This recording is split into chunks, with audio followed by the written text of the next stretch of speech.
watch me out here thrashing around. So many nights I couldn't even make a sound. I'd catch a glimpse of love and have to close my eyes. But then you'd leave behind these tiny specks of light. But in the darkness was where I learned to look for the light. And then when I was thirsty, it just made me want to fight, to have the strength to draw the water back up from the well, to have a story like this that I even want to tell.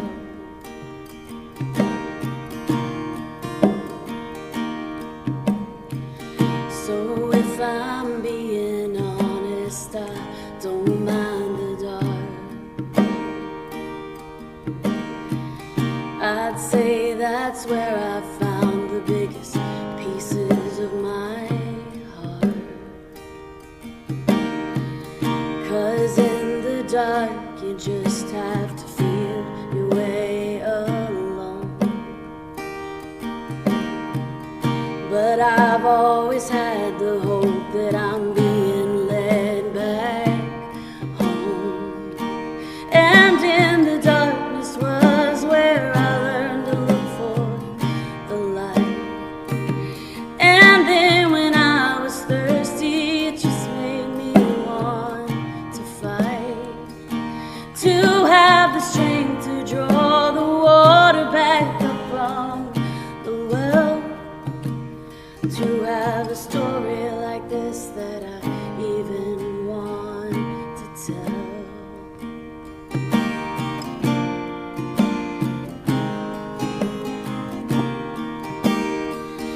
Let freedom ring, let freedom ring, let freedom ring, let freedom ring, let freedom ring, let freedom ring, let freedom ring and ring and ring. Oh, let freedom ring and ring. 'Cause in the darkness is where we learn to look for the light. And then when we are thirsty, it just makes us want to fight, to have the strength to draw the water back up from the well, to have a story like this that we even want to tell. We've all got a story like this.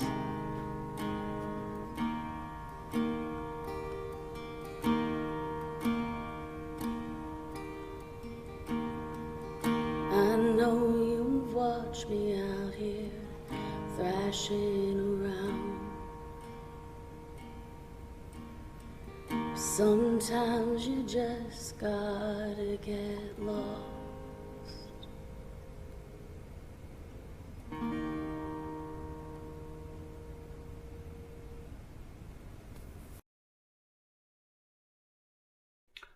Good morning and happy Easter. I'm the Reverend Tony Lorenzen, the minister at the Unitarian Universalist Church in Meriden and the Mattatuck Unitarian Universalist Society, where we share common missions to provide a supportive community, encourage spiritual growth, and work for social, economic, and racial justice.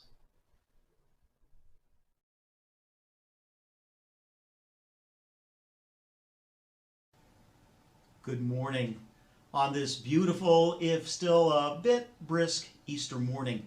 My name is Jeff May, and I'll be leading the service this morning, along with Reverend Tony, pianist Alan Doherty, and our special musical guests, Lori Caslin Simmons and Shelley Colby.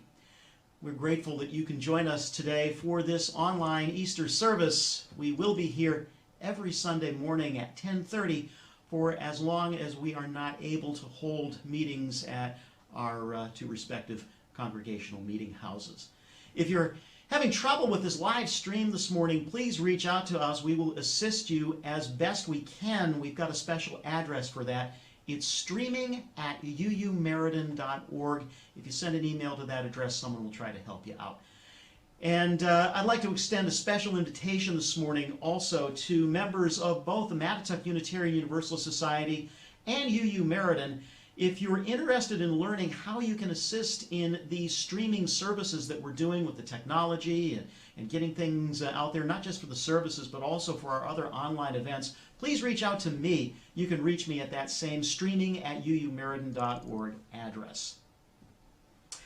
There is a lot going on right now, so please keep up with what's happening at both of our congregations by visiting our websites, our Facebook pages, and sign up for our email newsletters. Right after the service, there's going to be coffee hours for each congregation, and right at the end of the service, we will be posting information as to how you can log on to those two virtual coffee hours. So with that, let us now prepare as we get ready to worship together this morning.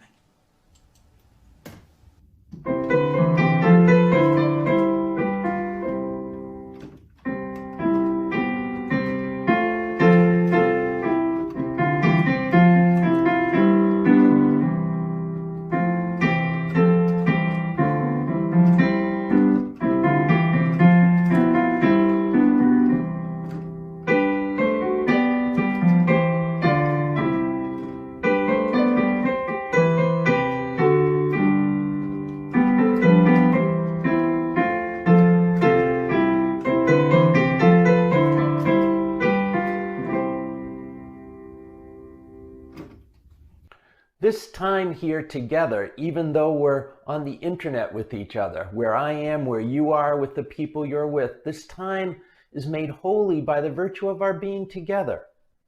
Being Unitarian Universalists, we begin our services by lighting the flaming chalice, the symbol of our faith.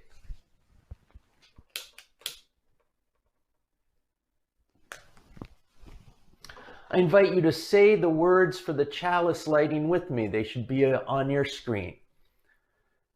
Easter reminds us that resurrection is dying to our old self and being born again and again and again to new life, new ways of thinking, new ways of being in the world, new ways to be a light of love and liberation for ourselves and others.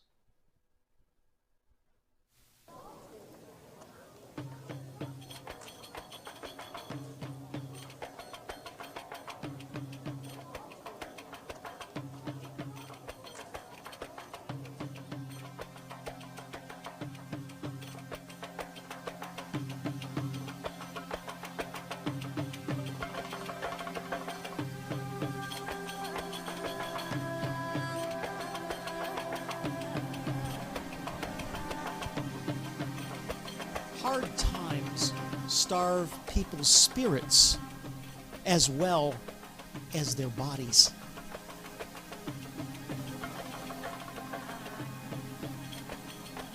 So it was once when the Buddha lived and famine struck the land. The rains failed, and the heat of the sun withered the harvest in the field. All around, the cries of pain and hunger could be heard.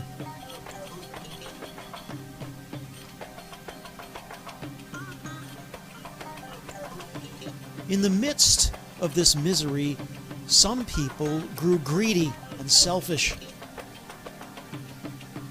The Buddha's followers came to him, bringing stories of sadness and shame.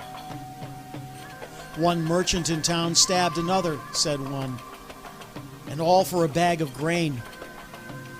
I heard of someone who sold their last goat to buy some flour. On their way home, they were attacked by robbers, and the flour was stolen, said another. Saddest of all, Lord Buddha, said a third, are the stories of children dying of hunger on the poor side of town. because the wealthy have hoarded all of the grain and milk and sugar.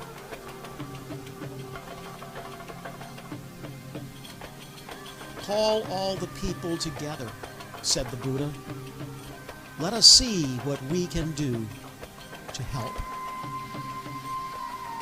So the Buddha's followers called a big meeting.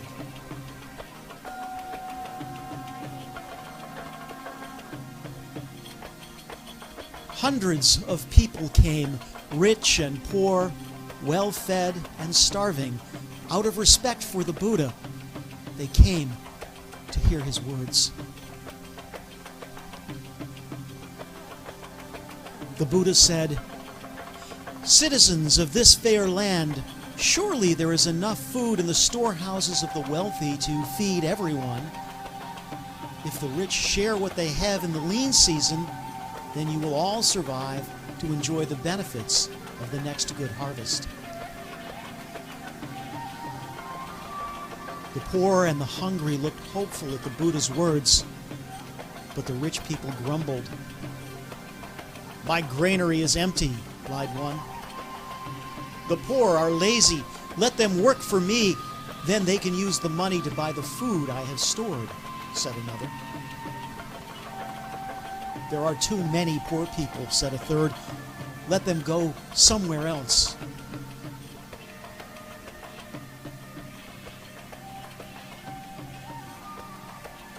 The Buddha sighed when his eye fell upon the people with hearts of stone.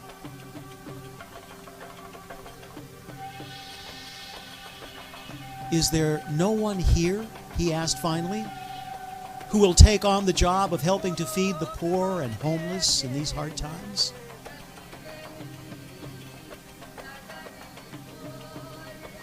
There was silence. Then a small voice piped up. "I will, Lord Buddha." Out of the crowd stepped a child no more than 6 or 7 years old, a merchant's child, dressed in fine silk. "My name is Supriya," said the child, "and I have a bowl to fill with food for the hungry. When can I begin?" The Buddha smiled. "Small child," he said, "your heart is filled with love, but how will you do this alone?"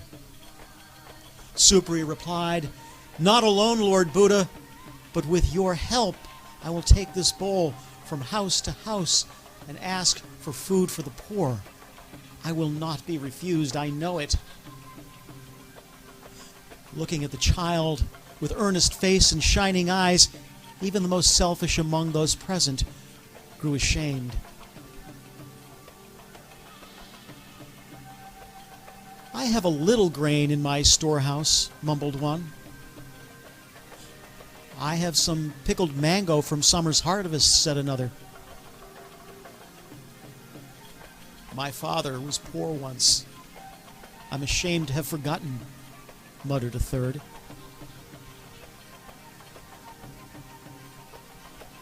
Then Supriya took the bowl and went every day from house to house in the rich part of town. Wherever Supriya went, little by little, the bowl got filled.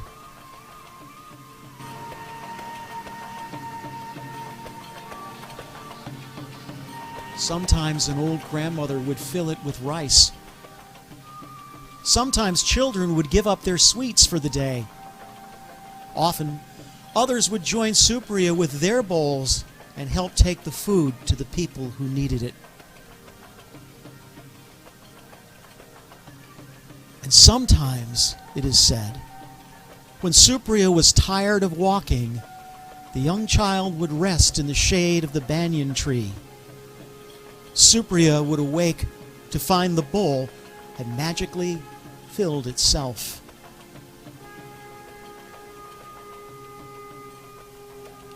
"Now," said Supriya, "the hungry will eat, and the people of this town will take care of each other."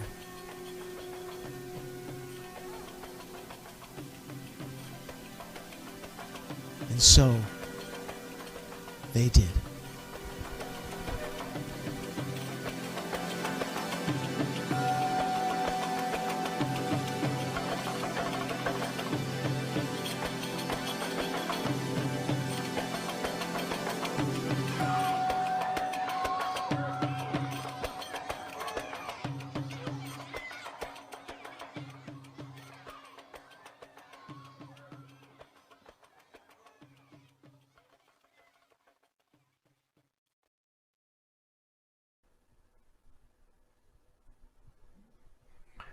This morning's reading is from the Gospel of Matthew, the beginning of chapter 28.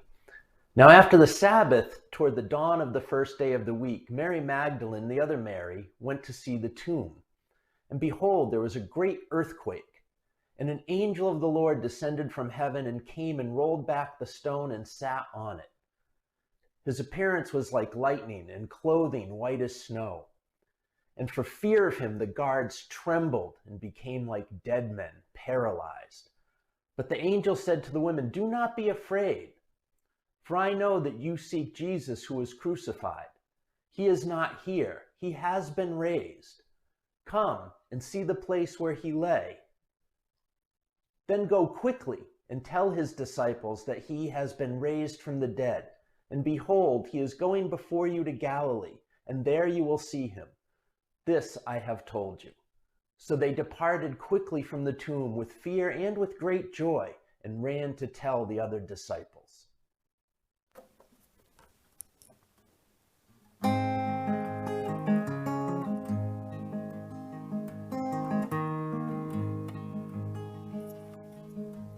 Jesus Christ is risen today.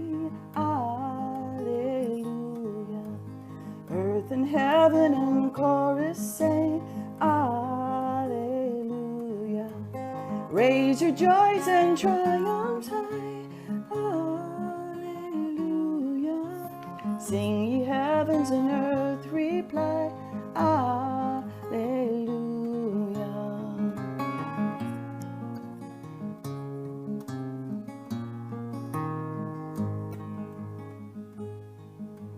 Love's redeeming work is done. Alleluia. Fought the fight, the battle won. Alleluia. Death in vain forbids him rise. Alleluia. Christ is open paradise. Alleluia.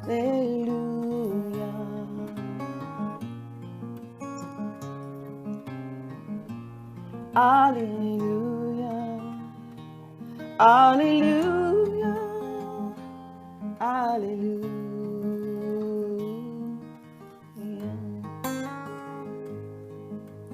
Hearts are strong and voices sing, alleluia. Where, O death, is now thy sting, alleluia. As he died, the truth to save, alleluia. Where thy victory, O grave, alleluia.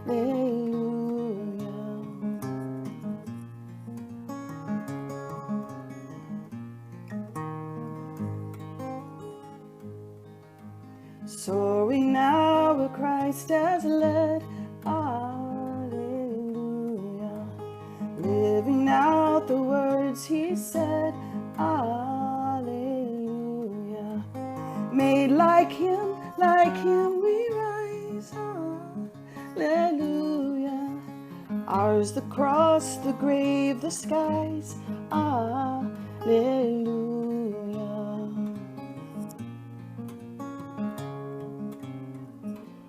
Alleluia, alleluia, alleluia.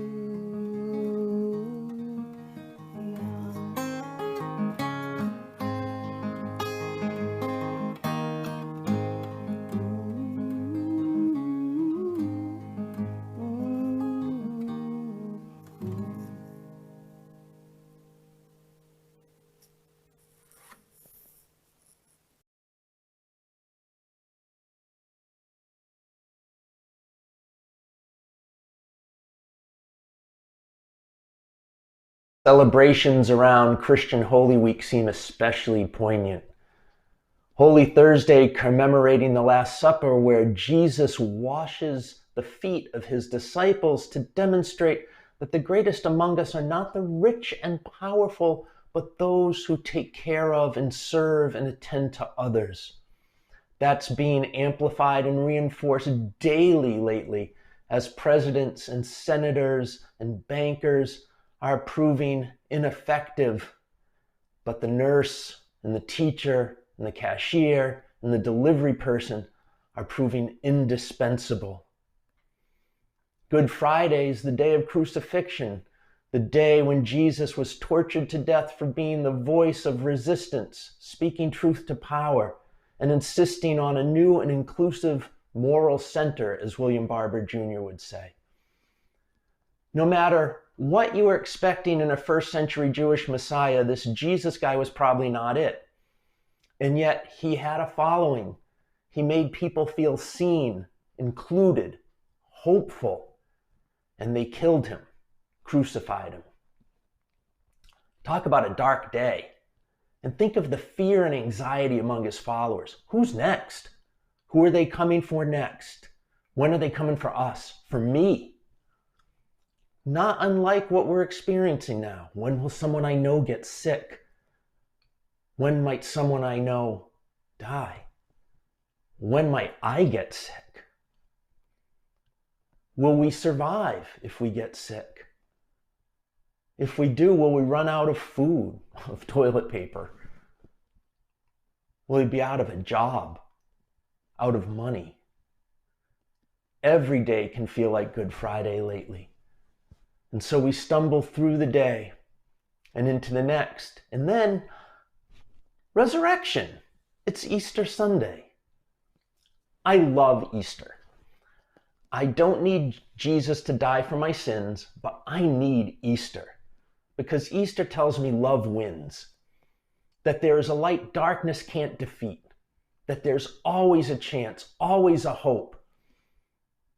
That goodness will not stay down for the count. Easter is not about making you pure and holy without sin or blemish. Easter is about starting over, bouncing back, second wind, second chance. Easter is about making you, like the earth in springtime, new once again. Nadia Bowles-Weber says, so while churches may try to clean up Jesus so the visitors will be impressed, the God who brings life out of death does not want to impress you. God is not about making you nicer. God is about making you new. And new does not always look perfect. In fact, new can be messy. Indeed. Yet, for all of this, why is Easter so troubling to so many? Well, biblical scholar Brandon Scott begins his book, The Trouble with Resurrection, by sharing a story from Frank McCourt's memoir, 'Tis, where McCourt recounts the tale of confounding his high school students with the nursery rhyme Humpty Dumpty as an exercise in critical thinking. McCourt asks his students to tell him about Humpty Dumpty, and so, of course, they start in describing this egg that falls off a wall and cracks open and can't be put together again because, physics and falling and gravity and eggshells and whatnot. And then McCourt would stop them and say, who says it's an egg? The students protest, well, of course it's an egg. They've known this story since they were little kids. It's always an egg. Humpty Dumpty's an egg. And McCourt asked them to point out where in the text of the nursery rhyme is there any mention of an egg. And the students insist, even when there's no textual evidence. Humpty Dumpty's an egg. It's always been an egg since I was a kid. And yet, there is no evidence of an egg. This, says Brandon Scott, is the trouble with resurrection. We view the Easter event through centuries of Christian theology and Christian art, and not through the text that speaks of it in the theology and the historical situation and the worldview of the people who wrote those texts. And those texts in their history, in their theology, in their worldview, tell a bit of a different story than traditional Christian doctrine and catechism. The traditional interpretation of the resurrection in Christian doctrine is substitutional atonement, where Jesus is the sacrifice for the sins of humanity. In the same way grain offerings and animals were offered on the altars of the Jerusalem temple, Jesus was offered on the altar of the cross so that humanity could be okay with God, and then God would forgive humanity's sins. So I take a step back from that and I think, wow, that's horrible theology. Think about it. You, me, anyone can only be okay with God if some other guy is tortured to death. Whew. I don't really buy into that. I agree with probably the most widely read Universalist out there writing today, who's a Quaker, Philip Gulley, and he writes, "I wasn't born in sin, needing to be rescued from an angry God, and neither were you. We were born immature and incomplete in an unfinished world. Salvation is growing up, growing wise, finishing the job. It's becoming whole and healed and realizing our connections. Every now and then, we get a glimpse of it." So I think to understand resurrection, you need to understand that at the time of this story, there is no such thing as Christianity. Christianity won't exist till 40 or 50 years after Jesus dies. And all the main players, the people who produced the Christian literature that would become the New Testament, were all Jewish. Jesus was Jewish, so was Saul of Tarsus, who's known as St. Paul, who's the first person to mention anything about resurrection in the writings of the Jesus followers. And that's a good 20 years after Jesus dies. The person who wrote Matthew's gospel, the first gospel to mention resurrection, also Jewish, or at least he was writing for a very Jewish audience. To superimpose Christian theology, perspective, worldview on the words and meaning and context of those Jewish writers is to, in a sense, be in service to one's own theological or political or other agenda and not to what they wrote. Saul was very Jewish, so Jewish he went around arguing against the Jesus followers who thought this guy Jesus was the Messiah. His being the first writing to mention resurrection also is 20 years earlier than Matthew's writing, which is the first gospel. We don't know who that author was, but the Jewishness comes out in the gospel. All of Jesus's teachings are arranged in 5 long discourses, which mirror the Torah, the 5 books of Moses, Genesis, Exodus, Leviticus, Numbers, and Deuteronomy. This writer also uses the phrase kingdom of heaven because an observant Jew would not use kingdom of God because Jews do not pronounce that 4-letter name of God. Now, Mark is considered the first gospel, but Mark did not have a resurrection story. It ends with the crucifixion. And if you read Mark now, there's a resurrection story at the end, but the general scholarly consensus is that that was added on a good 20 or more years after Mark wrote, which would have made that at the same time or after Matthew is the first one to include a resurrection scene in a gospel.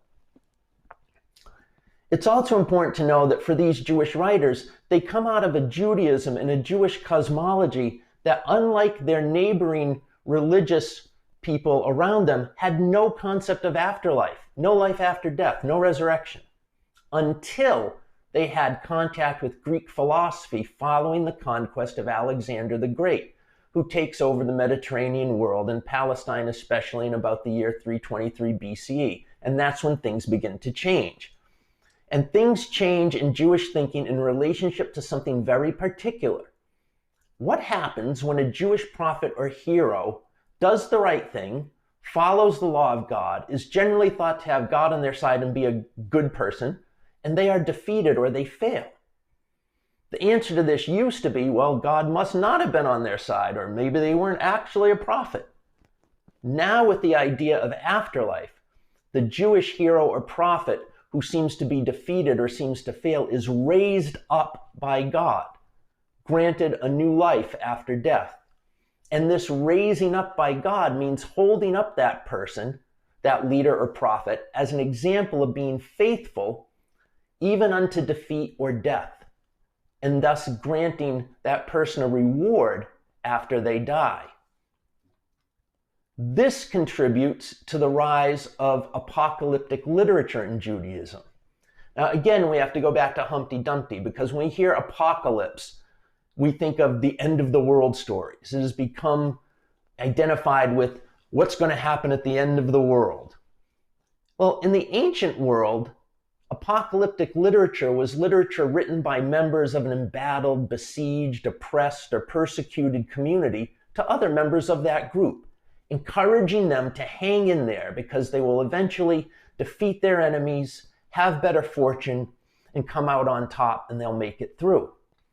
This literature frequently uses strange creatures, bizarre scenes, otherworldly imagery. It makes use of a lot of symbolism and allegory, because if you're writing from the perspective of an oppressed people, you can't kind of come out and say, hey, the emperor stinks. That gets you in a lot of trouble. So you use a symbolism or an allegory all your community will understand to talk about the people who are putting you down and the situation you're in. So an apocalypse, it's not about the end times. Rather, it's about a group who's being held down, writing encouragement to help get their people through the current time. And it's like the world as we know it is ending, or these days are ending, but not the all days are ending. And I think we're living through one of those times in a way right now. So as this idea grows in Judaism, where you first see it is in the book of Daniel and later in the book of Maccabees. So let's put those two together. In the year 167, Judea is ruled by the Seleucid Empire, the political entity that inherits control of the region from Alexander's Macedonian Empire. And the puppet king of Jerusalem in that area at this time is a guy named Antiochus IV Epiphanes. And he puts up a statue of the Greek god Zeus in the Jerusalem temple. And this kind of ticks the Jewish population off. And so they have a revolt led by Judas Maccabee, and they retake the temple and they rededicate it, and the oil lasts for 8 days instead of 1. So you get the Hanukkah story. So while this revolt is going on, people write the book of Daniel that talks about how hundreds of years ago, while the Jews were in captivity in Babylon, God rescued the faithful who were persecuted by the kings then. And they were burned alive as a test of faith, and Daniel was thrown into the lion's den, and God raised them up and rescued them from those situations. And the people of the Maccabee revolt had this literature to inspire them in their struggle against the narcissistic Epiphanes. Heroes in Hellenistic Jewish literature are usually rewarded with this being raised up by God after death. A reward to them and an example to those left behind is how you be faithful to God. And this is what's happening with the angel at the entrance of the empty tomb. Not because Jesus had to be sacrificed for our sins, but God was raising up Jesus as one who had stood up for the faith and following God and doing things according to that model of faithfulness inherited from Jewish apocalyptic.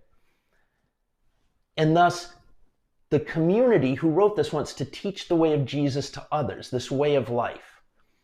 And that's what the people who first followed Jesus called themselves, not Christians, but people of the way, this way of life, this way of turning the other cheek, loving the neighbor as yourself, taking care of the sick and the needy, hanging out with the oppressed.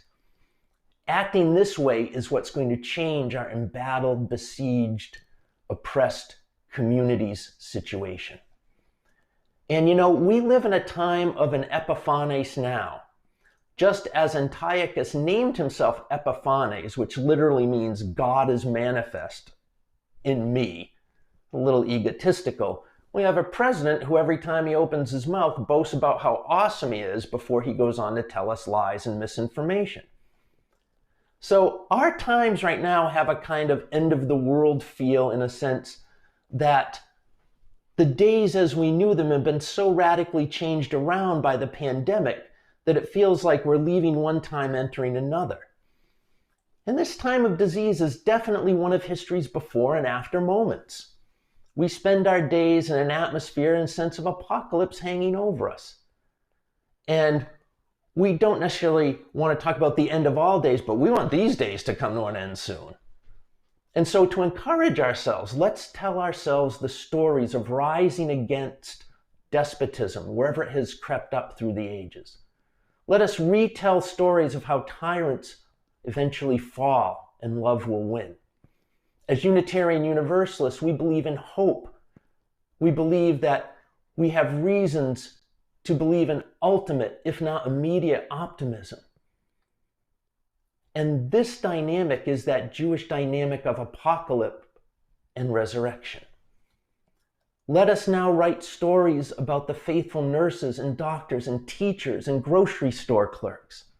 Let us write stories about how we will save our democracy and depose the false God who wants to be king, who sits in the White House.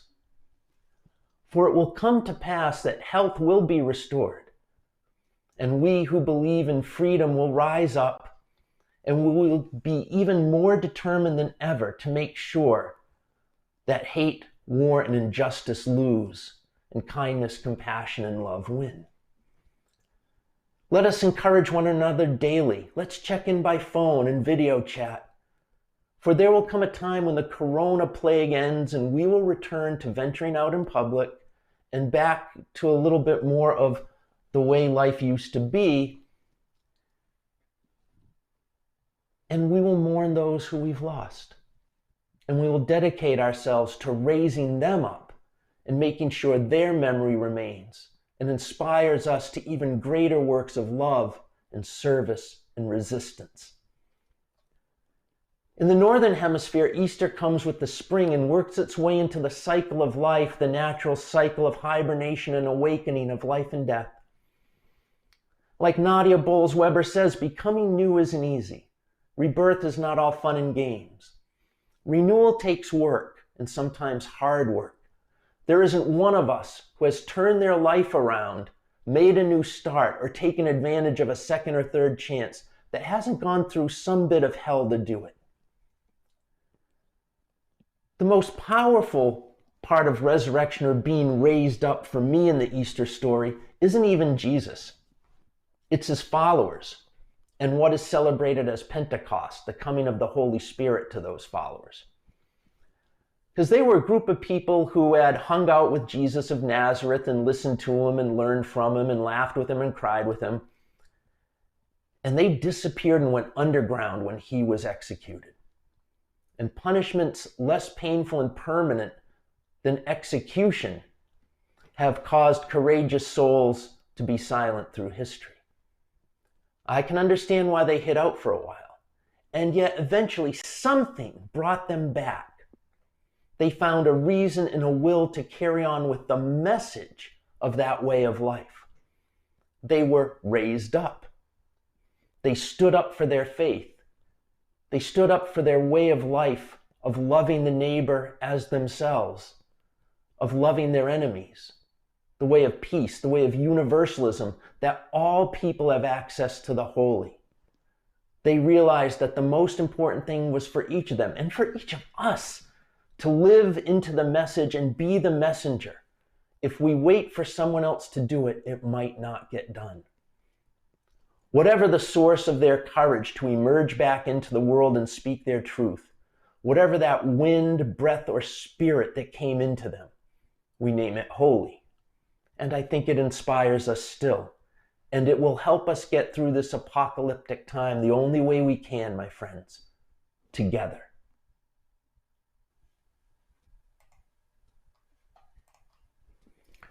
I invite us all now into a time of quiet reflection.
Or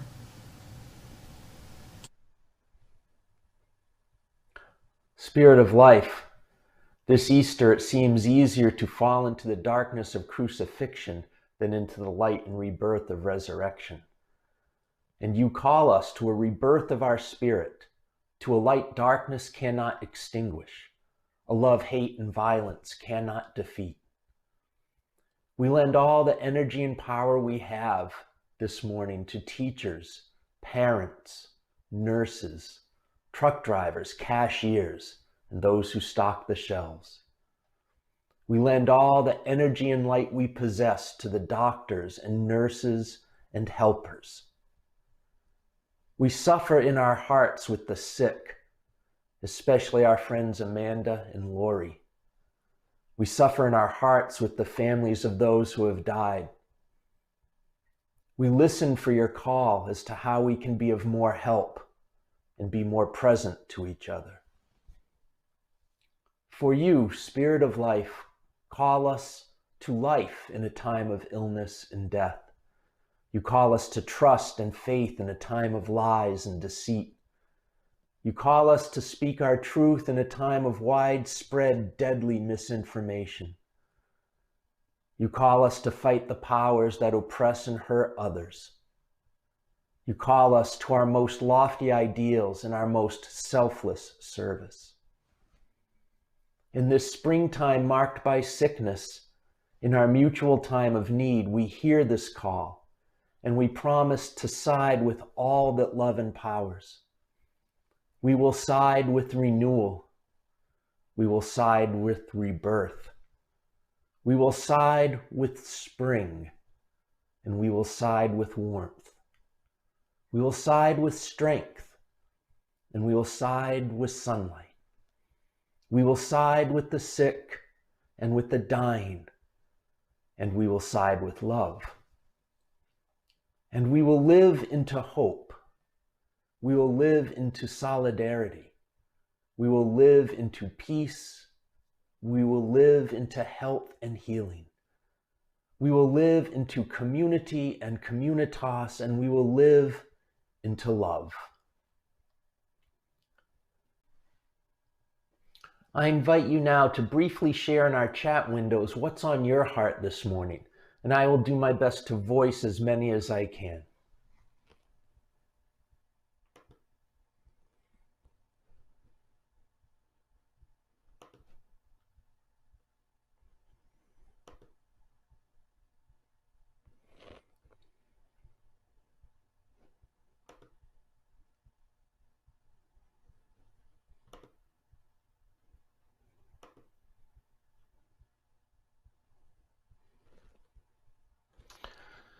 Yes, we light a candle for Bob and his wife Margaret, who are going through a difficult cancer diagnosis. Oh, we're sorry, Sandy.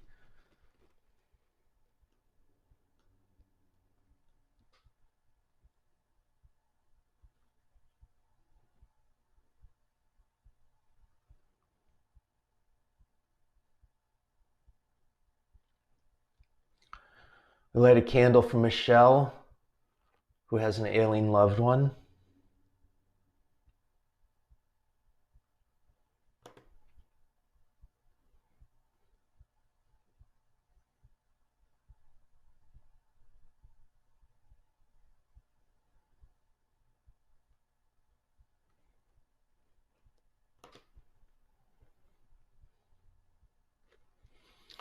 Yeah, we're happy hubby is home for Easter with Cassandra, and safe passage for Molly's mom. Lots of challenges and blessings for everybody. Yeah. Thank you, Hobie said I told an interesting story.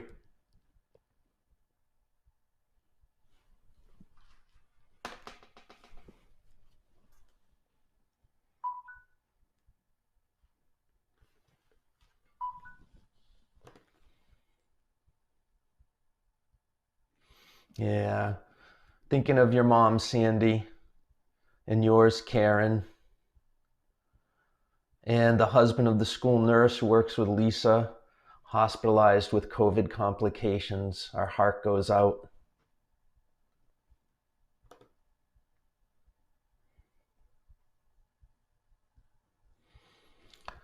Thinking of the death of Chef Jerry, whose loss will be felt in the greater Woodbury area for a long time, and a friend and neighbor who had passed away when the ambulance arrived Thursday morning. Oh, sorry, Ed. There's a lot of tough stuff going on here, folks. Our hearts are all together. We will go through this together.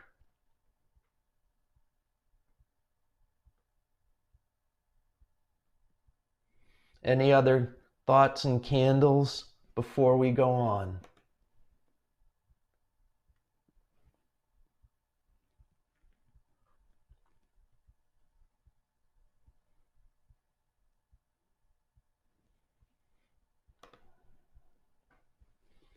Hope for the hopeless in nursing homes. Thanks, Steve. Yep. Indeed.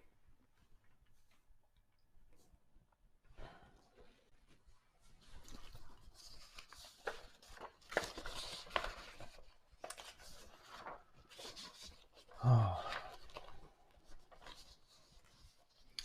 For all these and for all our prayers and concerns we've left unnamed,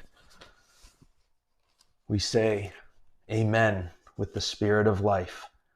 And we end our prayer in silence by signing together.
Even though we're not gathered at our church buildings, our ministry and outreach continue, and we still need your weekly contributions. We're a generous people, and it's critical that we live into that generosity now. We've made it easy to give online, but if you'd like to mail checks to church, we'll be happy and gratefully receive them. If you're not a member of our congregations, please give, if you can, to support our ministry and the cost of producing these online services.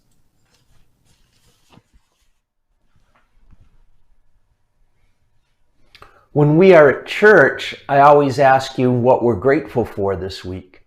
And if you would like to offer those in our chat windows, I will try to give voice to as many as I can.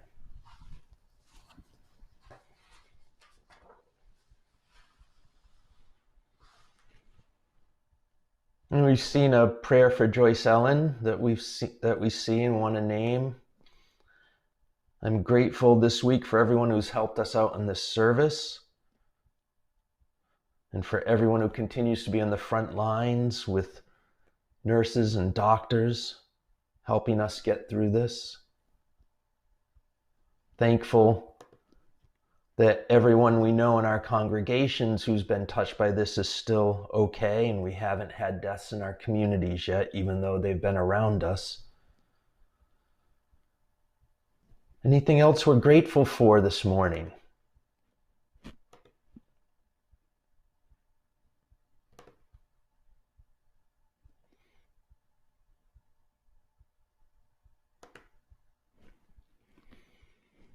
Any other blessings? Checking all our chat windows for you. Make sure I don't leave anybody out.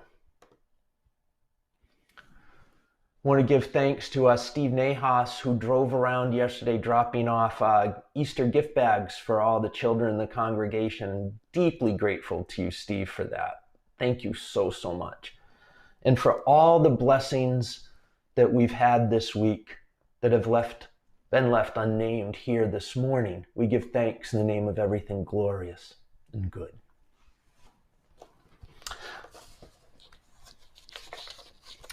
Even though our service is on the internet this morning, we are still having coffee hour. We are going to use Zoom for coffee hour. There'll be a coffee hour Zoom room for the Mattatuck UU Society and another one for the UU Church in Meriden. Please join us in one of these rooms. You can use the links, the URLs that you will see on your screen, and we hope you can join us there. Our service is ended, and so we extinguish our chalice. But as always, we keep the flame with us in our hearts. I invite you to continue to be kind and courageous and compassionate during this time. We will get through it together. Happy Easter, everyone. I love you. Go in peace, my holy ones.